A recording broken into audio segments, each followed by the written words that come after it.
بسم الله الرحمن الرحيم. اهلا وسهلا مستمعي اون سبورت اف ام في كل مكان، وحلقه جديده من الحريفه، ومعاكم حازم امام، وبنتكلم دايما عن الكوره. طيب النهارده طبعا في ماتشات وعوده للماتشات وماتشات المؤجلات. كل المؤجلات النهارده هتتلعب، مؤجلات يمكن الاسبوع ال 12 لبيراميدز هيلعب مع ام بي الساعه 5، ومؤجلات الاسبوع ال 14 هتبقى ما بين الزمالك وسموحه، الاهلي والاسماعيلي والمصري ووادي دجله. دول المؤجلات اللي موجوده النهارده. يعني هو الاسبوع المؤجلات ماتشات حلوه جدا، ماتشات قويه جدا. هتبتدي الساعه 5 ام بي مع بيراميدز، والاهلي مع الاسماعيلي، ماتشين طبعا مهمين جدا على القمه وعلى الوقاع طبعا بالنسبه للاسماعيلي اللي يتزايد جدول الترتيب ب10 نقاط.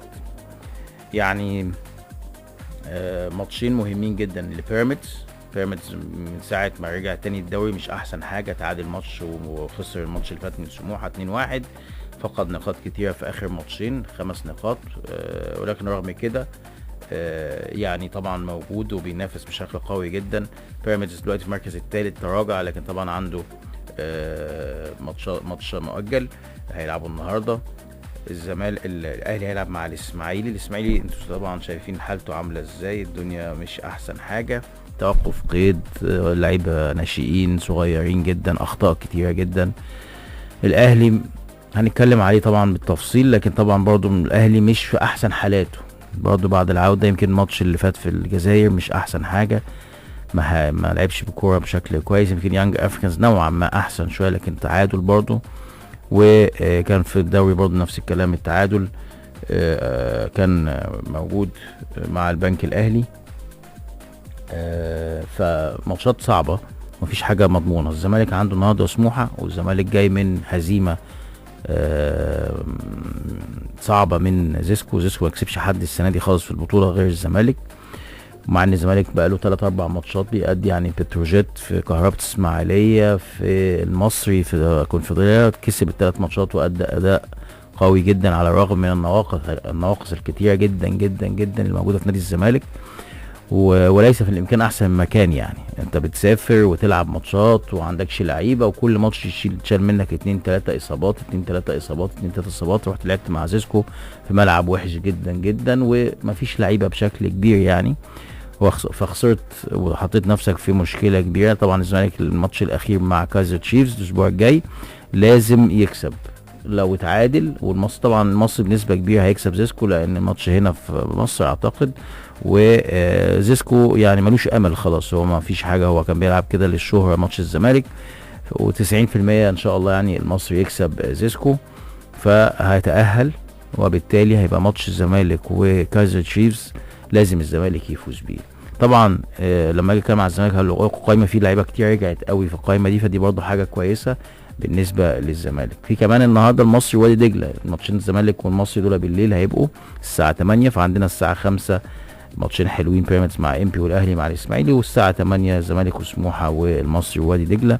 المصري مع طبعا بيقدم مستويات كويسه جدا، خسر الماتش الاخير من كايزر تشيفز، وكلام على التحكيم كتير جدا، وضربه الجزاء اللي هل الكوره جنب ايده ولا ايده مرفوعه والحاجات دي كلها، يعني كلام كتير جدا.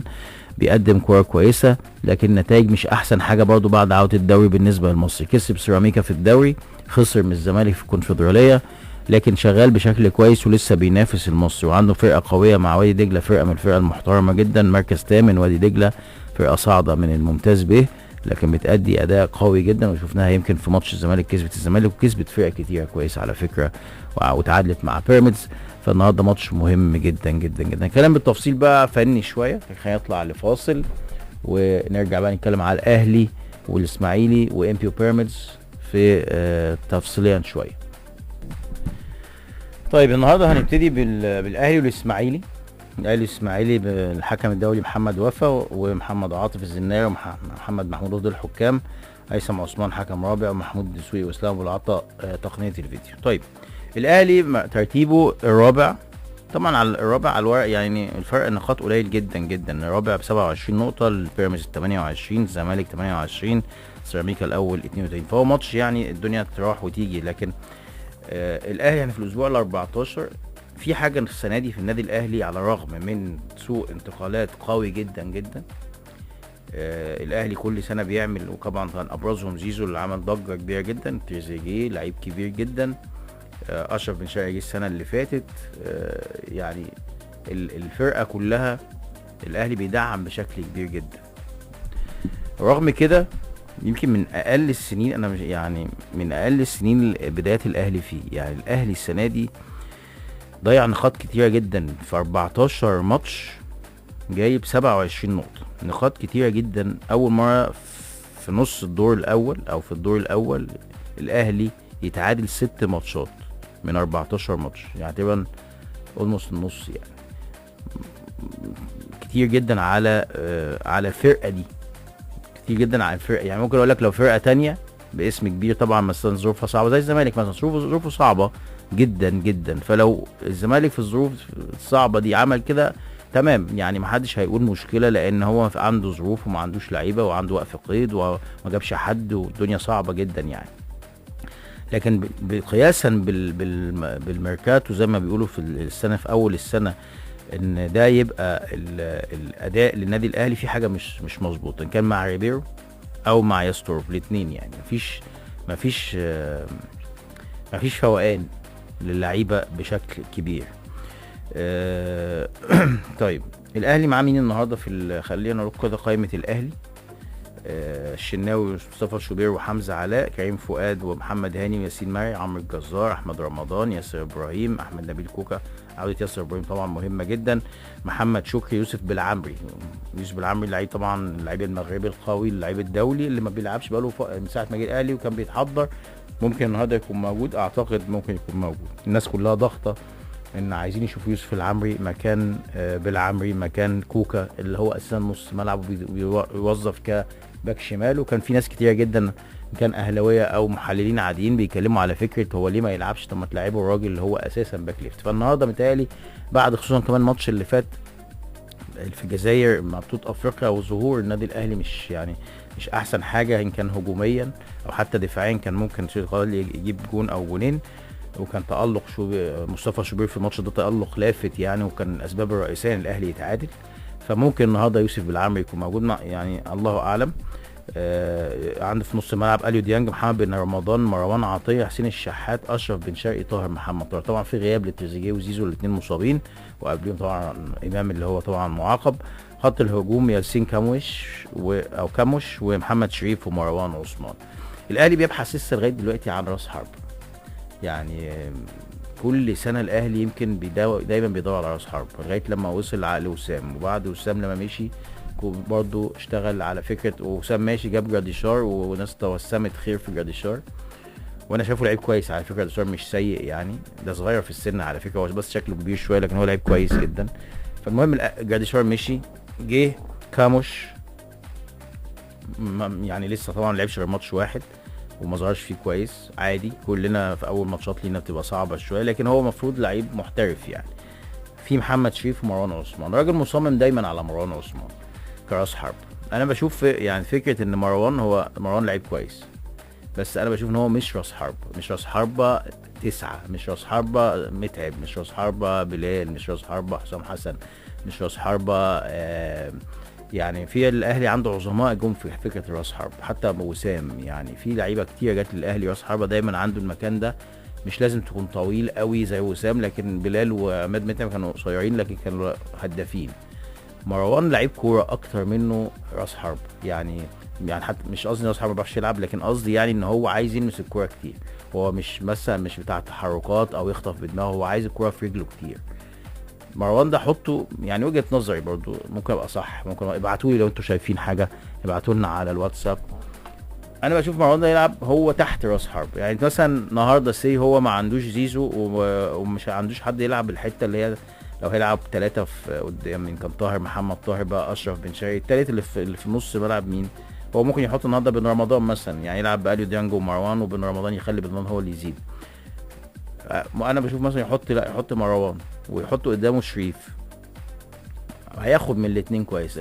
وبرده شريف من وجهة نظري هو ما اعرفش ليه فجأة بقى سيء جدا في نظر ياستور وفي نظر ناس كتيرة في الاهلي. انا بشوف ان هو برده هو هداف وعنده النو هاو بتاعت النادي الاهلي وبيعرف يجيب اجوان، وانت ما عندكش حد حطه هو، لكن هي افكار ياستور.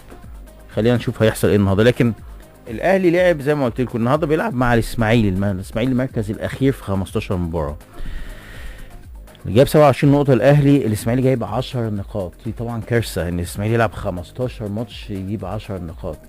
الإسماعيلي اللي كان يعني بيكسر الدنيا ويحسن المود العام في الكورة، إن الإسماعيلي ده كان بيلعب كورة جميلة يعني.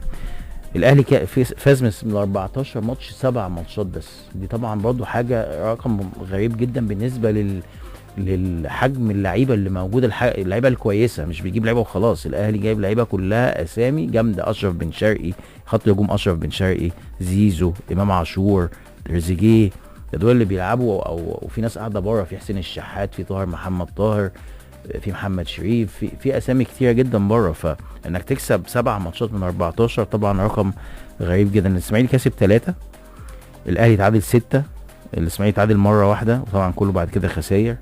الاهلي جايب 24 جون والاسماعيلي جايب 8 اهداف. لما تيجي تبص على النادي الاسماعيلي لعب 15، ارقامه يعني كان الله في العون. ما اعرفش السنه دي هيعملوا ايه، لكن الامور رايحه من سيء الى اسوء للاسف. يعني شفنا المجلس المؤقت استقال وبعدين رجع في كلا يرجع تاني، لكن طبعا الامور ما هيعمل ايه، ما هو ما فيش فلوس وما حدش عارف يفك الخيط. فيا جماعه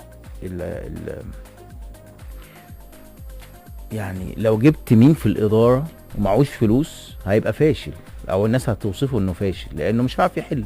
هيحل يعمل ايه يعني؟ انا واحد ليا فلوس وبيشتغل معايا، الراجل ده عايز فلوس، انا ما عنديش فلوس بس انا راجل اداري كويس جدا، هجيب منين؟ ما انا ما عنديش حاجه، متغل اسمها ايه، مغلوله ايدي يعني. فالاسماعيلي طبعا في اللي احنا فيه ده هيفضل كده لغايه لما يحصل حاجه ماديه. يعني مش هيحصل حاجه، انا مهما جبت مين مجلس اداره لو ما فيش ماده ولا مجلس الاداره ده هينجح. احنا شفنا كام مجلس اداره كل شويه بيتعين وبيمشي وانتخابات وبتاع وناس تيجي توعد وكده، واول ما بيخشوا ما دام ما فيش فلوس مش هتعرف تعمل حاجه، زي ما بيقولوا ماني توكس يعني. انت عايز تطلع؟ طيب خلينا نطلع فاصل ونرجع نكمل كلام. طيب رجعنا لكم تاني وكنا بنتكلم على الاهلي والاسماعيلي النهارده، يعني الاهلي والاسماعيلي وارقامهم عامله ازاي. زي ما قلنا يمكن ارقام اللي موجوده في النادي الاهلي والاسماعيلي، الاسماعيلي طبعا ارقامه ضعيفه جدا، وزي ما قلت الاسماعيلي هيفضل في الحاله دي لغايه لما يجي مجلس اداره معاه فلوس. هيجي مجلس اداره بقى جينيوس في الاداره والكلام ده مش هيعمل حاجه، لان عنده قواضي عليه فلوس هنا وعليه فلوس هنا، فكلها حاجات محتاجه تشوف الحل المالي. والاسماعيلي ده عنده نادي اجتماعي اتعمل، وزاره الشباب والرياضه صرفت عليه حوالي رقم كبير جدا، يعني رقم شفناه واحنا في مجلس النواب، وشفنا النادي كان كويس جدا ومعمول له سور كبير ومعمول مبنى اجتماعي ومعمول قاعة افراح ومعمول بيسين. معرفش ليه كل مرة بيقف خانة سد النادي ده لو اشتغلوا عليه ان هم يتمول عن طريق مثلا بنك ولا حاجة، لغاية لما يقف على رجله، ويبقى بعد كده الفلوس اللي تخش تاخد منها حاجات للنادي وحاجات للبنك والامور تمشي، هتمشي الدنيا. عنده نادي كويس كبير جدا وفي محافظة اسماعيلية، فاكيد الناس كلها هتروحوا يعني. فالاسماعيلي مش هيقوم يعني لو فضلت الحالة كده مش هيقوم، على ان ما عندوش لعيبة وولاد صغيرين جدا وناس بتعمل اخطاء متكررة لانه لسه صغيرين ومفيش حد كبير معاهم، فالدنيا صعبة جدا جدا. فماتش النهاردة على الورق طبعا للنادي الاهلي اكيد، يعني مفيش الاهلي عنده لعيبه وعنده خبرات وعنده طموح وبيلعب على الدوري على طول، ومش هيكرر الاخطاء اللي حصلت الماتشات اللي فاتت. الماتشات اللي فاتت شفناها، يمكن ماتش البنك الاهلي تحديدا، الاهلي كان في حاله غريبه جدا الشوط الاول، ولغايه نص الشوط الثاني تقريبا الاهلي ابتدى يمسك كوره ويضغط ويشتغل شويه لغايه لما جاب الجون تريزيجيه، يعني اللعيب المهم بالنسبه له. الدنمارك طبعا ياستروب هو المدير الفني دلوقتي. طارق العشري لعب الماتش اللي فات وخسروا من مودرن 1-0، لكن هيبتدي بشكل النهارده يمكن بيلعب 5-4-1 مأمن الطريقه بشكل كويس. طبعا النادي الاهلي بيلعب 4-2-3-1. تريزيجيه هداف الفرقه هنا مش موجود، هناك محمد عمار لعيب عنده صغير في السن عنده 3 اهداف. زيزو هو اكتر واحد عمل اسيستات في النادي الاهلي 7 اسيستات. خالد النبريس لاعب عامل اسيستين، هو اكتر واحد في الاسماعيلي. يعني نشوف النهارده ماتشات حلوه، يعني يوم حلو للكوره في مصر. طيب خلينا نروح بقى للزمالك وسموحه. الزمالك يعني عمل ماتش، جانا من بطولة افريقيا، الزمالك راح لاعب بتروجيت كسب 2، وبعدين لاعب المصري كسب ودي كانت مهمه جدا او كانت صعبه جدا، ناس كتير جدا. كان اول ماتش تعادل 0-0 في اول ماتش في الكونفدراليه، وبعدين لاعب بتروجيت كسب 2-0، وبعدين لاعب المصري تاني كسب 2-1، ولاعب كهرباء اسماعيليه كسب 5-2. فالنتائج كانت رائعه بالنسبه للظروف اللي فيها نادي الزمالك، والناس كانت مبسوطه بيها جدا، والناس فرحانه بيها جدا. جه ماتش زيسكو والزمالك خسر، لقيت ناس، بعض الناس، وده برضه رايهم يعني واحترام، بتهاجم معتمد، وكانش لازم يعمل كده وكده. يا جماعه يا جماعه يعني مع احترامي الشديد، الاهلي لما بيغيب عنه تريزيجيه ولا زيزو ولا قصدي امام عاشور، لما غايب عن الاهلي ما كسبش بقاله 3 ماتشات. كان في افريقيا ماتشين وفي الدوري ماتش واحد. لعيب واحد مهم عن النادي الاهلي، وفي تريزيجيه وفي زيزو وفي بن شرقي وفي مش عارف مين، واسامي ما شاء الله الله اكبر، نمسك الخشب، وحسين الشحات وطاهر. والناس بيقول لك اصل امام عاشور غايب ومقصر. تخيل انت بقى الزمالك بيلعب بمين؟ بيلعب خضري ومحمد ابراهيم، دول يعني انا بحييهم، لعيبه كويسه جدا، لكن تخيل دول هما اللي بيلعبوا باك رايت باك ليفت نادي الزمالك في بطوله افريقيا وفي الدوري المصري. وعايز اقول حاجه بالمناسبه على فكره، يعني الشيء بالشيء يذكر. بالنسبه الكلام جايب بعضه، يعني ان مثلا يتقال ان الزمالك قطاع الناشئين وحش قوي في نادي الزمالك. كابتن بدر حامد كان هو مدير قطاع، يعني مش احسن حاجه، وفين اللعيبه وفين اهو. انت لما احتجت لعيبه في الناشئين نادي الزمالك، هو المشكله ان انت بتقيس المدير قطاع الناشئين ده بانه جاب كام بطوله. والناس عندنا في التحليلات او الكومنتس بتاعت الناس يقول لك لا بس هو مش مهم كام بطوله، المهم تطلع كام لعيب. لما الناس تتكلم كده، لكن لما يجي بقى هو يتكلم على مدير رئيس القطاع يقول لك هو انت جبت كام بطوله؟ انت نفسك البني ادم بتقول مش مهم كام بطوله، المهم تطلع لي كام لعيب. بس انت بتقيسه ان هو اللعيبه ما فيش حد بيكسب حاجه، وما عندناش. طيب قعدوا في ناس كتير قاعده تتكلم على بدر حامد، على الكابتن بدر بهذا المنطق. طيب انت دلوقتي الزمالك اهو اتزنق، ما عندوش باك ليفت، الاثنين متعورين، فتوح وبنتايج، وباك رايت عمر جابر ما عندناش غيره، راجل الكيني ده ما جاش يعني. فلعبت بابراهيم ولعبت بالخضر، ويوسف اللي في نص الملعب لعيب كويس جدا، الديفندر ده لعيب كويس جدا، وهيبقى لعيب كويس قوي ان شاء الله يعني. طيب يعني انت عندك قطاع ناشئين، هو يا جماعه مش مهم ان انا اكسب بطوله الناشئين تحت 18 سنه واجيب 80 جون واجيب 90 جون، لا، المهم ان انا يبقى عندي لعيبه كويسه، اطلع لعيبه كويسه. الزمالك دلوقتي حصلت على فكره مع فريرا، لما الزمالك برضو توقف له قيده، فاكرين؟ وكانت اول سنه يلعب فيها حسام عبد المجيد تقريبا اساسي، والزمالك كسب الدوري بالناشئين برضو. فلا الزمالك يعني برافو على قطاع الناشئين، ان انت لما وقعت كفيرست تيم، ظروف ماديه، ظروف قيد، اصابات، فرحت باصص تحت، ما لقيتش بقى الناس اللي تحت ما عندهاش فكره، فطلعوا خلصوا عليك. يعني هياخدوا وقت شويه، لكن خضري بيعدي ويروح ويعمل كروسات ويشتغل. ابراهيم بيتحسن جدا جدا عن اول ماتش. يوسف لعب الماتش اللي فات ونزل الماتش اللي قبليه، لعيب ديفندر بيجري كتير ويتحرك كتير وبيلعب كوره كويس. لعب ايمن امير عبد العزيز، شفناه في ماتش كهرباء اسماعيليه، نزل عمل واحده وحطها في المقص. في لعيبه كتيره كويسه في نادي الزمالك، وعلى فكره هتلاقي في الاهلي وهتلاقي، بس هي محتاجين فرص يعني. بس انا بتكلم على فكره دايما المهاجمه، لان الفرق ما خدتش بطوله فيبقى المدير رئيس قطاع الناشئين ده فاشل. مش انت طلعت كام لعيب يعني. دلوقتي يحسب لكابتن بدر حامد والناس اللي بتشتغل معاه في القطاع ان هم مطلعين لعيبه، هي موقفه نادي الزمالك على رجله حتى الان على فكره، لان برضو الظروف صعبه جدا. لكن طبعا خلينا هنطلع فاصل ونرجع اقول لكم القائمه النهارده. نوعا ما الناس ابتدت ترجع، فدي برضو هتعمل راحه وهتعمل يعني فوقان لنادي الزمالك والمعتمد جمال. خلينا نطلع فاصل ونرجع نكمل كلام. طيب كنا بنتكلم على الزمالك وسموحه. سموحه على فكره لسه كاسب بيراميدز الاسبوع اللي فات، فجاي برضو بفوز مهم جدا معنويا. احمد عبد العزيز مودي المدرب عنده اكيد ثقه، وعنده دلوقتي معنويات عاليه جدا. سموحه ما تحسش بيه يعني، ما بتحسش بيه قوي، بس هو ماشي في الجدول. النهارده سموحه الخامس يعني، بعد الاربعه الكبار دلوقتي في الدوري، وسموحه الخامسهم يعني، حتى قبل المصري، مع انه جاي من بعيد وما تحسش بيه خالص، لكن بيعمل نتائج كويسه جدا. سموحه لعب ال 14 ماتش، لعب 15 ماتش، كسب 6، اتعادل 7، وخسر مرتين فقط. فرقه محترمه جدا بتشتغل بشكل كويس. ماتش صعب جدا لنادي الزمالك، لكن ميزه الزمالك النهارده ان في لعيبه كتير رجعت يعني بقالنا كتير قوي ما شفناهاش. هقول لك القايمه: في صبحي ومهدي سليمان والشناوي محمد عبد الفتاح صغير، طبعا عواد مستبعد، وانا ما اعرفش ليه برضه عواد مستبعد، لان عواد مهم وشال الزمالك فترات كويسه جدا، ولما كان صبحي متعور كان هو كويس وكويس قوي وحتى اخرهم كان السوبر ماتش البيراميدز اللي كسبك فيه بينالتيات دايما كويس جدا. فمش عارف، واتمنى ما يعتمد يلم هذا الموضوع، لان الفكره مش احسن حاجه يعني. الدفاع فيه عمر جابر مهم جدا، عوده عمر جابر مع الونش، حسام عبد المجيد، محمد اسماعيل، بنتايج وفتوح، الاثنين يرجعوا النهارده، حاجه يعني فرح يعني. الاثنين يرجعوا مع بعض بعد غياب الاثنين فتره كبيره جدا جدا. كان فتوح عنده اصابه وبنتايج كان عنده مشاكل ماديه في العقد وكده، واتحالت يعني جزء من الفلوس وخدهم، فابتدى يرجع تاني. السيد اسامه ومحمد ابراهيم واحمد خضر هيبقوا برضه موجودين، وكل التحيه ليهم الولاد الصغيرين دول اللي هم ادوا ما عليهم بصراحه في يعني جم من الدار للنار زي ما بيقولوا. فجاه لقوا نفسهم الناس بتلعب في الناشئين، وفجاه لقوا نفسهم بيلعبوا اساسيين ماتشات ورا بعض ورا بعض ورا بعض. رجع بقى في نص ملعب احمد ربيع اخيرا، بقاله من شهر 10 مصاب. انا ما اعرفش ايه كل ده، انا ما اعرفش الاصابات دي بتقعد كتير كده ليه يعني. ايامينا اللي كان عنده حتى مزق بيقعد شهر بالكتير، انا ما اعرفش ايه كميه الاصابات بتقعد بالشهور دي. فربيع عودته مهمه جدا لحته نص الملعب بعد ما دونجا ما بقاش موجود.